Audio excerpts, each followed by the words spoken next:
People always tell you, go for it. The worst he can say is no. They say it like a safety net, like a simple rejection is just a clean break that stings for a minute and then heals. But they never tell you what happens when he says something so much worse than no. When he takes the one thing you were already insecure about, the thing you try so hard to hide from the world, and brings it right out into the light. I still remember the exact look on his face, that casual, effortless shrug, right before he said those words. It wasn't just a rejection, it was an interrogation of my worth. He didn't just say he wasn't interested. He picked apart something about me, my appearance, my personality, the way I am, and handed it back to me like a flaw I could never fix. And the worst part isn't even that he said it. The worst part is how quickly the voice inside me agreed with him.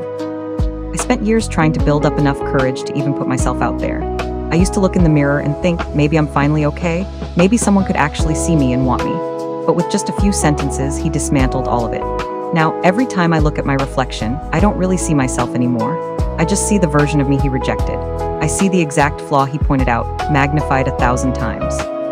It's strange how a few seconds of cruelty can become a permanent habit in your head. You don't even need him to insult you anymore. Your own brain takes over his job, repeating his words every single morning before you even check your phone. You're too much of this, you're not enough of that.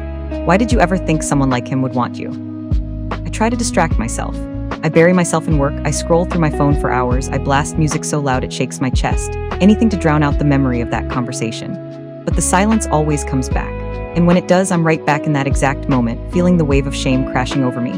You can be in a crowded room, surrounded by friends who love you, laughing and smiling and playing your part, but inside you're completely hollowed out. You're nodding along, hoping nobody looks too closely at your eyes, because if they do, they'll see how broken your confidence really is. I've asked myself 100 times why I let one person's opinion ruin me so completely.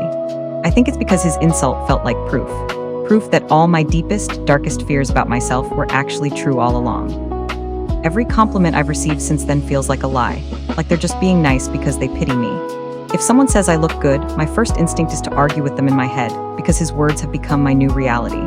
Misery became familiar, and for a long time I just stayed there, wrapped up in the safety of my own low expectations. If I already believe I'm unlovable, then nobody can ever surprise me or hurt me like that again. But lately, there are these tiny, quiet moments where the weight lifts just a fraction. Like when the sun hits my face on a walk, or when a song hits the exact emotion I couldn't explain, or when a friend sends a text just to say hi. Those moments don't fix the damage he did, but they remind me that his perspective isn't the whole world. They remind me that I am still here, beneath the layer of shame he left behind. I used to think moving on meant forgetting what he said, or waiting until I magically felt beautiful and confident again. But I'm starting to realize that healing is much smaller than that. It's choosing to breathe when the memory of that day makes your chest tight. It's forgiving yourself for being vulnerable enough to care. It's letting yourself feel proud for just surviving the days where you felt completely worthless. I started trying to talk back to that echo of his voice. Yeah, maybe he didn't see my value, but that doesn't mean it isn't there. Maybe I don't love what I see in the mirror yet, but I'm trying to stop punishing myself for his cruelty. Real healing is quiet. It's showing up for yourself when you feel entirely broken down. It's making yourself a meal when you'd rather skip eating. It's washing your hair after days of hiding under the covers. It's replying to a message even when your brain tells you not to bother. Those things sound small, but they're proof. Proof that he didn't win. I used to think confidence was about being completely bulletproof.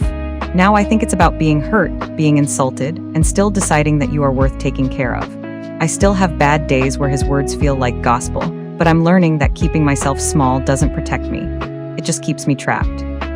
And even if I don't fully believe it today, I'm trying to accept that his inability to see my worth has absolutely nothing to do with what I actually deserve.